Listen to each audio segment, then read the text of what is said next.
Xin chào tất cả mọi người. Đây là Crew A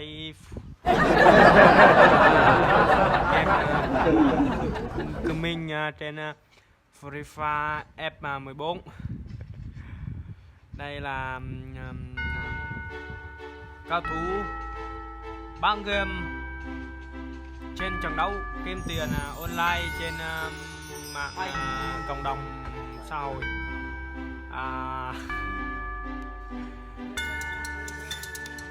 Online trên mạng xã hội chơi game kiếm tiền tháng được 30 triệu một tháng nha mọi người. Đây cộng đồng mạng xã hội đang chơi game rất là online. Mọi người qua cho mọi người xem. Phải bấm khéo léo như thế này thì sao cao thủ bán sao nó chơi vừa trực tay luôn, vừa sạc điện thoại luôn, quạt thì có luôn. Mọi người nha, gớm lắm mọi người.